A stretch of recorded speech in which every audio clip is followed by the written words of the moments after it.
Finn, are you gonna let me record this video or not? I'm trying to record a video for YouTube.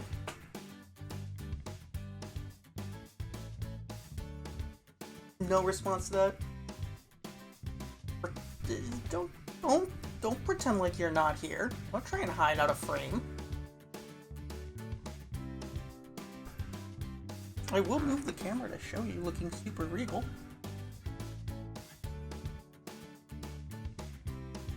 Look at how regal he looks.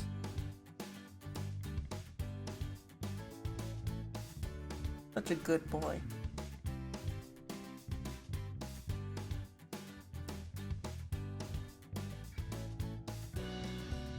Well, after we were so rudely interrupted by Finn. Hey guys, how's it going? iRockTHS here, with part 2 of the how to build a out-of-the-park PT model.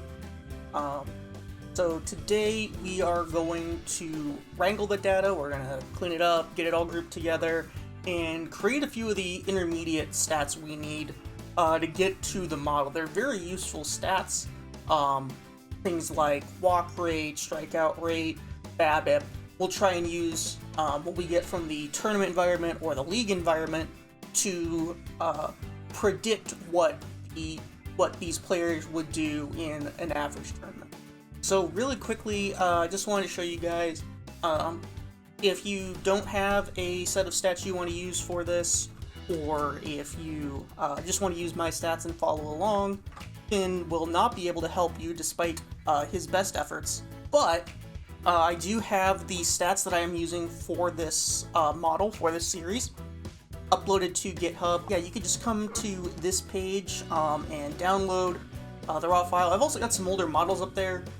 This model will eventually be up there once it's finished, but that's going to be a few days, if not a few weeks, before that's done. Finn, if you can just stand there, people won't mind. But if you're just going to be grooming yourself, that's going to be more distracting than helpful. Are you going to be a problem? Then you are going to be a problem. Is that right? Hey, that was mean. You are just going to be a butt the entire time. Data cleaning is defined basically as the process of fixing or removing incomplete, corrupt, or invalid data and reformatting the data into a usable data set. There's a few different methods you can use for data cleaning. We're not going to go over all of them, but there's a few that are accessible to pretty much anyone. We looked a little bit last time at pivot tables. In the pivot table I put together in the last episode toward the end, I really quickly got the innings played by position for each player into a table so I could see what kind of samples I was looking at for my fielding. And that's kind of the way I prefer to use pivot tables, getting a quick formatting of data and separating it out really quickly. I don't really like doing a lot of complex things with pivot tables. I know there are people who swear by pivot tables. I think Your Kidneys does almost all of his work using pivot tables, but that's not the way I prefer to do it, because I prefer to use something that was added to Excel to kind of keep it up with the BI options out there, Power Query. So Power Query, it's fully functional within Excel, but it was released to be, or originally designed to be used alongside Power BI, so that Microsoft could keep up with products like Tableau, SAS, SAP, and Oracle that needed more robust data analysis features. It's really good for cleaning up data, grouping data. It's good for combining data sets. It's got a little bit of a querying features into it. It's got SQL-like features, including joins. And it's also really good at doing basic calculations, and even some fairly complex calculations. It does have a pretty good UI as well. We'll get into that a little bit later. But there is a bit of a learning curve with it, so it's not the easiest thing to just jump into and know exactly what you're doing, but it's a lot simpler than a lot of other options out there. One of my favorite ways of dealing with and cleaning and wrangling data and using it for further analysis is R. R is a programming language designed for use in data analysis. This is actually what I use for most of my modeling. I do a lot of my work in R and just do the last few steps in Excel. It's very good at creating sets and subsets of data. I don't have any over here right now because I didn't load my R data in, but it loads all of this stuff in really easily. It saves all of it really cleanly, much cleaner than an Excel file for doing the same things. And again, RStudio has a really nice UI for doing data analysis. It's something that I struggle with finding things that do this well with other programming languages. It's also got a ton of packages that can be used for further analysis. I've got a few up there. The Read Excel, MATLAB, Tidyverse, Segmented. I think I've used a couple others at various points as well for my analysis. But it has a very, very high learning curve compared to the tools within Excel. Python is a programming language designed for general use, and it's got some really good packages out there. There's some stuff that's really, really good for model building. NumPy and Pandas can basically replicate everything we're doing in RStudio, and scikit-learn is really good for building models. The main con to using Python is I don't know how to use it. I've tried it a few times. I'm just not as good with it. So that's the main reason I don't use it. But I think Charles Isidafo and others, I believe, use Python. There is a Python package out there. If you are interested in using Python, there's a Python package out there. I don't remember where it is, that people have used to model out of the park with. But I haven't used it because I'm not a Python coder. For this series, we're going to use Power Query for data wrangling and some of Excel's other built-in tools to do the actual modeling. Power Query itself doesn't run the model, but there's a lot of built-in tools within Excel that you can use to get the modeling done that we do for Out of the Park. Let's get started with that. Really quickly, before we start working on within Power Query, I did want to show you something. One quick formula that is extremely helpful. I mentioned last time that if you look at innings played here, this is on the fielders page, not the pitchers page, but we still have, fielders not playing all complete innings here. And if you just sum that up, it's going to add that 8.2 and 8.2 together. So these two right here, rather than having them add up to, 17.1, it's going to add up to 16.4. But there's a formula that's not designed for this use, but it works perfectly. So I'm going to insert a column here really quickly just so we do it right next to each other. So I could title this whatever I want. Usually I title this like IPF or something like that when I do it in Excel this way. So what it is it's an equal sign, it's $day, and then you open that, you select the cell. So this one we're going to do P2, and then comma 3. And so what it's going to do is it's basically going to treat all of this as there's only thirds of, can only have thirds of a inning rather than tenths of an inning. So copy that, go over one, control down, then back over, and this is control shift and then up. That takes me back to that first row. Paste that, and it copies all the way down. So what we're going to do next is we're going to come up here to this first cell, A1, and we're going to go over to the Data tab, Data toolbar up here, and click From Table/Range. And if you do that from the top of the table range, it's going to highlight the entire thing. And leave My Table Has Headers selected, so it will move these, the first row here, up to the header table rather than try and put that in as a new, as a row of data. And here you can see it's pulled everything in. You got it by card ID and then the org, and the name. You can also see that it tries to match the data type. So it treats card ID as an integer, treats org and name as text, pitches per plate appearance as a decimal number. It's usually pretty good about picking up on the data type. So the next thing we want to do to get things into a workable state is we want to use this group by field here. But we can't use that yet because there's a couple of things we need to fix first.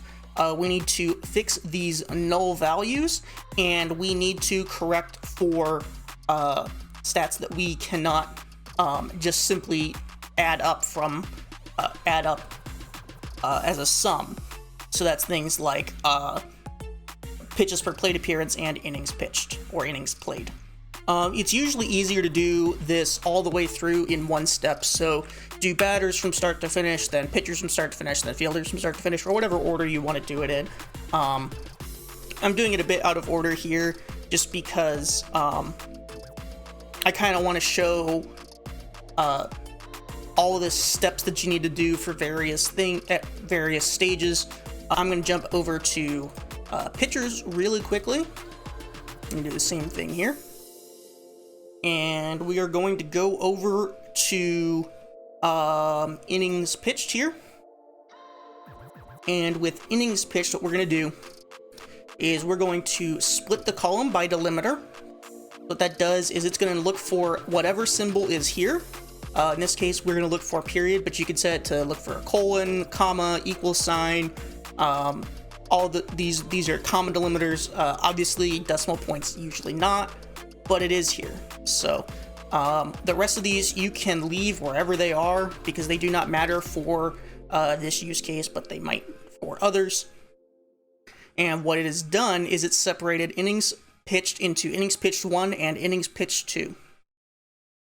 And what we need to do is we need to go over to games, click games, click this first one that we know is going to have numbers in it, and go all the way to the end and hold shift and then click again. That highlights all of these rows. And we're going to go to replace values, and we're going to value defined is going to be null and replace with 0. And the reason we do that, if you go to I think players like let's see here, no, it did actually export zeros for them.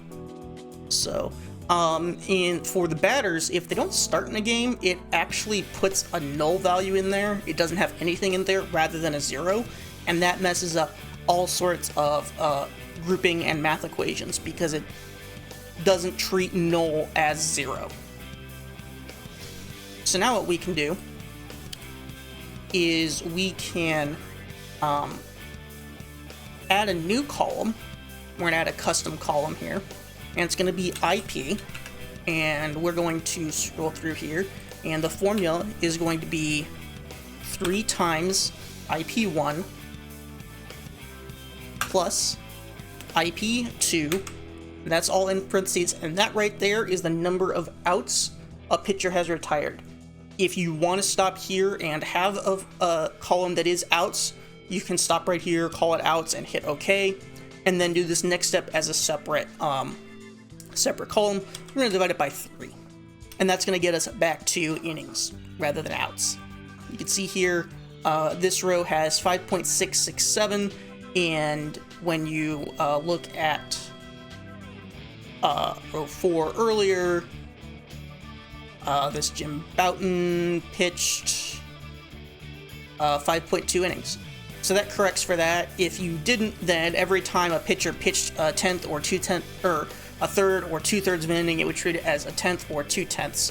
So it wouldn't add up correctly. You wouldn't have the correct number of innings. You'd be off by quite a bit for some of these guys who have a lot of entries in here. Let's go do the same thing for fielders. So from table range, A, and we're gonna rename this fielders. Rename it here rather than have to fix it in post. There it is. Just like that. Split column by delimiter. Same thing.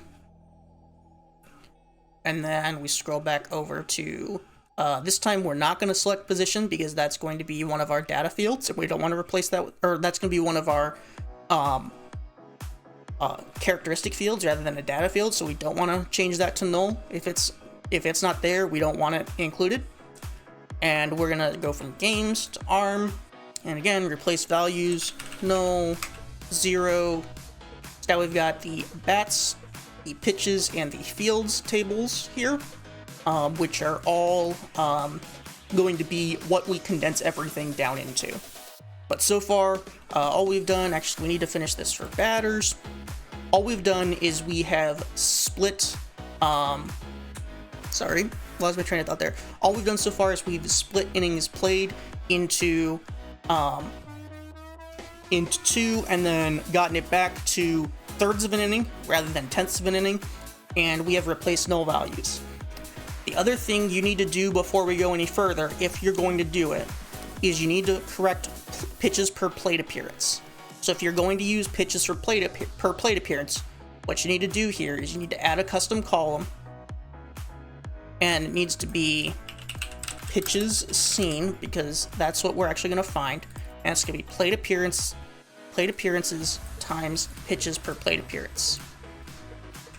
I've got to put the multiplication sign in there. There we go. Because I don't model it, I'm going to go ahead and get rid of this row. I just wanted to show you how you would handle something like that. And one of the cool things about something like Power Query, not something like Power Query, about Power Query, is if you have something in here you don't want to have in here, in this case, I don't want pitches seen here, you could just click this X button. And the other thing you'll notice that I did earlier and didn't explain it is you can go back and check previous steps to see where things are. So I can go back to having these null values, see by just clicking on this step, it's going to be before we replace the null values, so the null value is going to be right here. So now that we've got all our null values replaced and we've corrected pitches, we've corrected innings pitched / innings played, and determined whether or not we need to do that with pitches per plate appearance, now we need to use the group by function within Power Query. So we're going to open up Power Query again, and we're going to go to this group by field. So we click group by, and we're going to have to select advanced here because we need to have multiple aggregations. So we're going to group by card ID, and at this point I only recommend grouping the fields you need. So here we're not going to use games or games started in the modeling, so I'm going to completely drop them at this stage.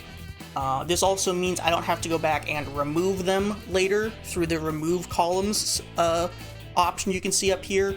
You can just not group them and they will disappear from the final output of the query.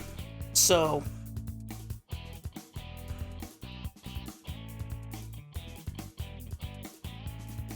for batters, we're going to have plate appearances, at bats, hits, singles, doubles, triples, home runs, walks, intentional walks, hit by pitches, sacrifice hits, sacrifice flies, strikeouts, total bases, stolen bases, caught stealing, and ultimate base running.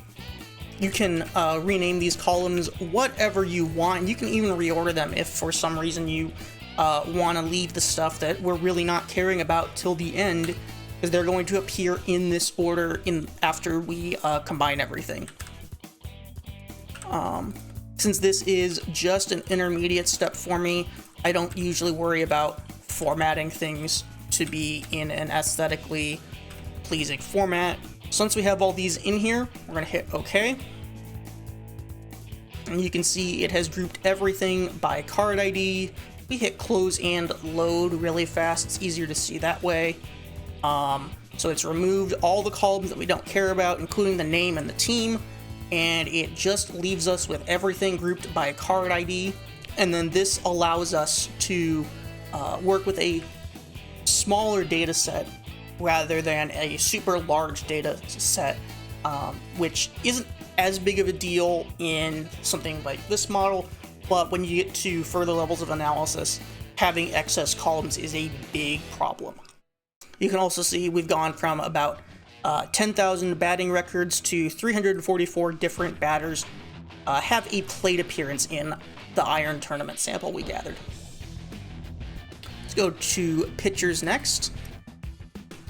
So we're going to come in here, we're going to do the same thing. It's going to be group by, and we are going to group by card ID. And for pitchers, we're going to want games started, relief appearances, batters faced, at-bats, hits allowed, singles, doubles, triples, home runs, total bases, runs, earned runs, walks, intentional walks, strikeouts, hit by pitch, sacrifice hits, stolen bases, caught stealing, and innings pitched. Actually, I spoke incorrectly. It's not sacrifice hits, it's sacrifice flies that we want. And as you can see here, this is also how we get rid of the extra innings pitched columns, is rather than deleting them as an additional step, we can just drop them here, combining our steps there, saving time in the query process. So there we go with our pitchers.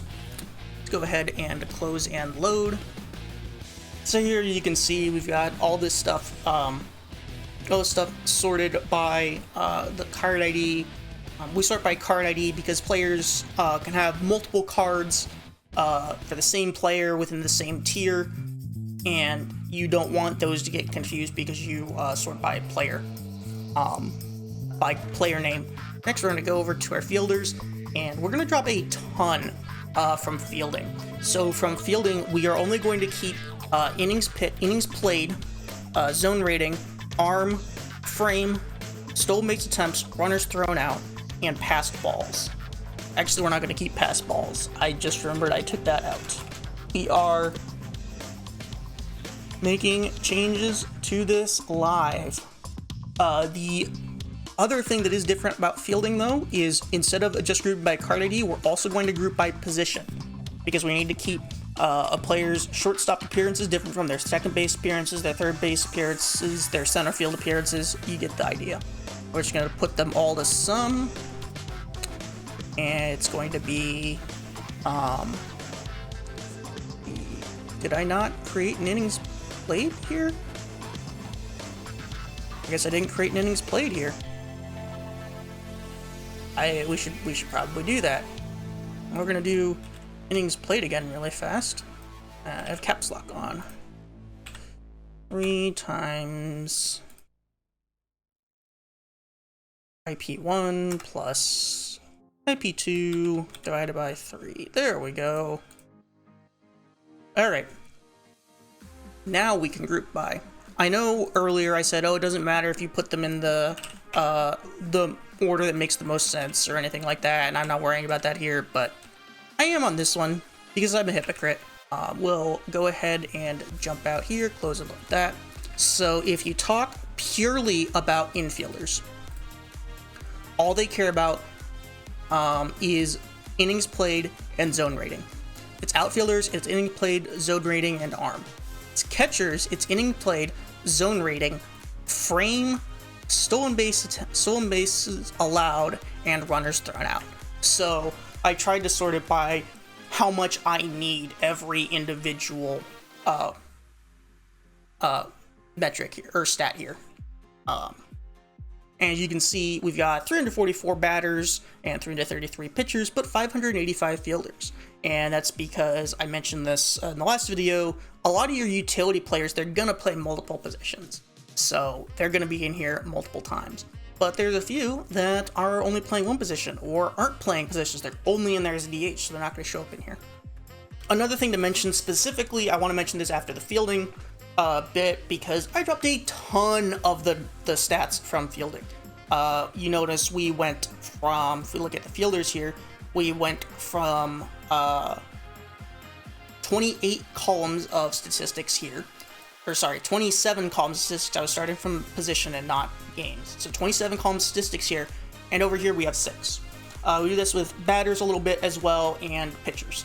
The reason is we export those for use sometimes in creating what we call descriptive statistics. So those are statistics based on what we already have data for. We're going to try and create predictive analytics or predictive statistics, a predictive model, and you don't need the same numbers for that. Some of the stuff that's in there, we're going to try and calculate. Others, we export for using in other types of modeling. For example, if I'm trying to model outs above average, I might want either the standard fielding numbers like errors, assists, putouts, that kind of thing, or the ball and zone numbers, but I don't want that if I'm just doing a zone rating model for most of my fielders. Another thing, I mentioned it last time, I got the stuff I exported from Your Kidneys, and he uses some numbers that I don't use, and there's also some stuff that we think we're going to want, and we end up not wanting. It's a combination of those three things. Some of the numbers we export we use for talking about what happened in the tournaments rather than modeling future tournaments. Some of them we use for different modeling techniques that I'm not using, or I'm not using in this video. Either I don't use them in general or not in this video. And some of them are just things we used to want, but we don't want anymore for whatever reason. That's why I export more there and then trim it down here. So next up, we're going to do some calculations within Power Query. You can only do so many of the calculations that you want to do within Power Query. We can't calculate WOBA within Power Query, unfortunately, at least at this stage, because it requires working with the total of various things. Power Query isn't really designed for that. So we're going to calculate a lot of the stuff that we need for a lot of the basic things that we need for the modeling here. And then the stuff that requires weights and league totals, we're going to do later. And if you want to know more about the statistics that I talk about in this episode and future episodes, because there's a lot of statistics that we go over in these videos that not everyone's familiar with, I'm going to make a video as part of this series going over statistics and metrics. So it's going to go over the things that we're calculating today, the things that we calculate in future videos, and some of the things that we don't calculate. And for that kind of stuff like batting average, we're going to talk about why we really don't care as much about batting average as we used to, or RBI. Look for that coming later in the series, but we're not going to go over that today. This video is going to be long enough as it is. Let's go back to batters. We're going to start with batters again. We're going to go back into Power Query. You can just double click on the query here on the side and go back in here. And again, we're going to come over to add column, and we're just going to add custom columns for everything. So the first one we're going to add is pretty self-explanatory. Unintentional walks. So UBB. I still have caps lock on, and that's a pretty simple one. We just take walks minus intentional walks. There's some of these that we're creating. You can just, every time you need unintentional walks, you can just calculate it by doing that step there, taking walks minus intentional walks, and the number of times we refer back to this formula right here, it is so much easier to just have this set. Next up, we're going to add BABIP, that is batting average on balls in play. This is a very important statistic that we are going to reference back to multiple times for both batters and hitters. And the formula is the same for both. So it's going to be hits minus home runs. And then that is all divided by at-bats minus home runs minus strikeouts plus sac flies. So that is all hits in play, so that's any hit that's not a home run, minus all at-bats that are not that are in play. So that's any at-bat that's not a home run, a strikeout, but you have to add sac flies back in there because they don't count as an official at-bat. And then we're going to go for the walk rate, or the unintentional walk weight. And that is just going to be, I said we'd be referring back to this, UBB divided by plate appearances. And we're going to do a lot of things divided by plate appearances here. So UBB rate, then we're going to add K rate, and then HR rate is going to be HR divided by PA. Another thing that's like UBB that we refer back to a few times, and so we calculate it here, and that's going to be extra base hits. So for this specifically, we're talking about extra base hits in play, and that's the other thing. You get a warning if you're on a previous step and try to insert a new function. If that's the case, you really need to make sure you go back here unless you know what you're doing, otherwise it probably will break future steps. Extra base hits. I just title it extra base hits. You can title it extra base hits in play, which I have in the past. And then we calculate the extra base hit rate, surprisingly, as XBH divided by...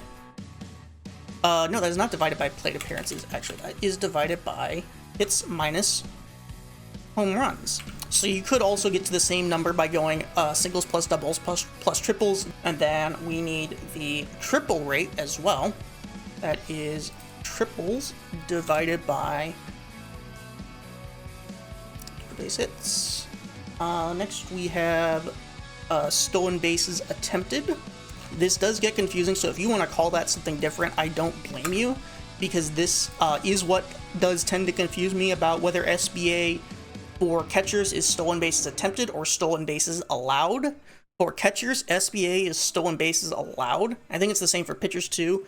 Here, I'm using it to mean stolen base attempts. And then SBO, this is stolen base opportunities, and that is singles plus unintentional walks plus hit by pitches. And that is the number of times a player reaches first and has a chance, so they have a chance to steal second. So next up we have the stolen base attempt rate.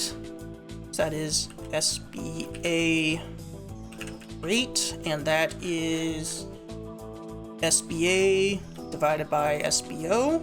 And then SB rate is stolen bases divided by stolen base attempts. And that's coming back as not a number. Yeah, it's gonna give an error.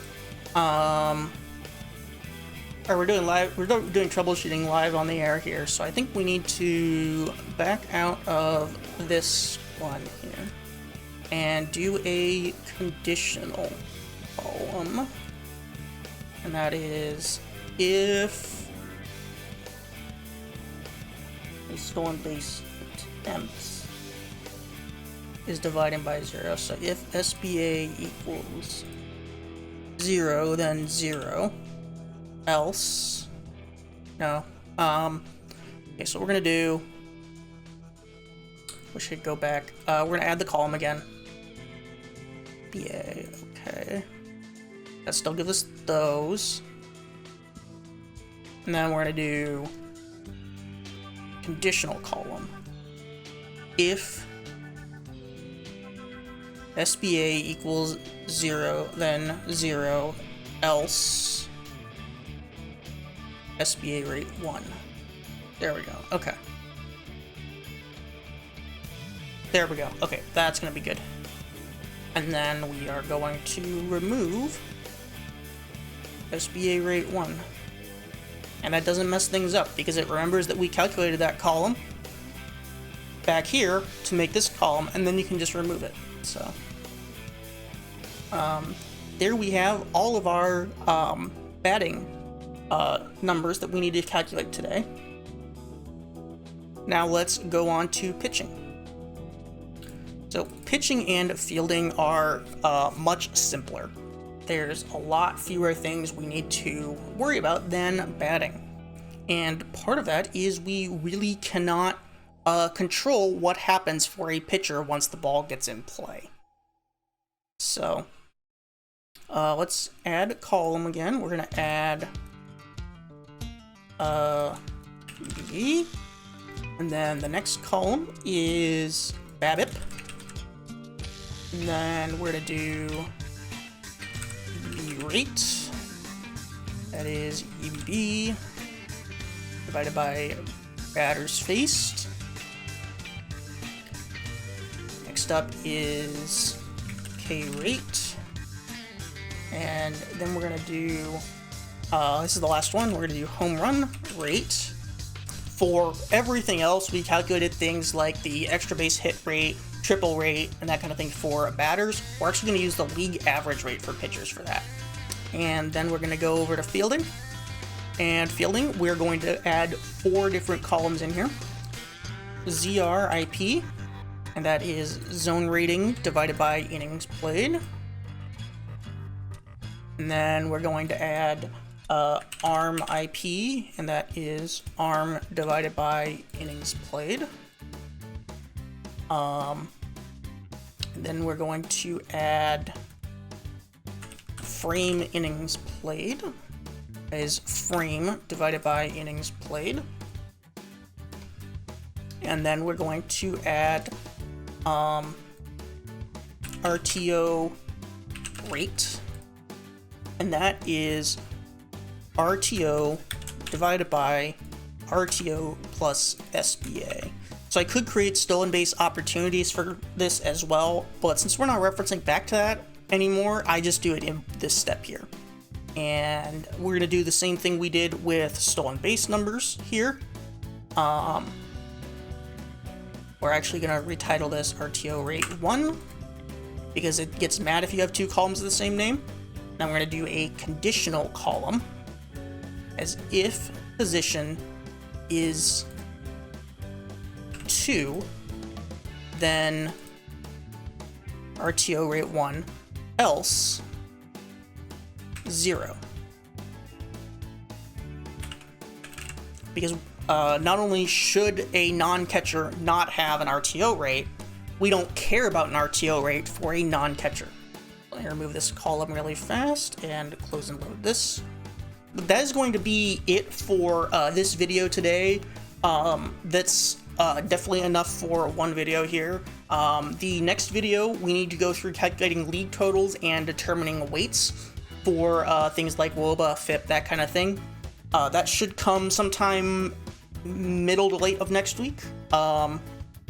Let me know if you want the video explaining various stats and metrics before we build the model, or if you want that kind of at the end and you want me to go through everything as we build it. It's going to exist either way. So it'll either be probably the video after the league totals, or it'll be probably almost at the very end if we don't do a separate video earlier. And that's when things get really interesting. So thank you all for watching, and I will see you all next time.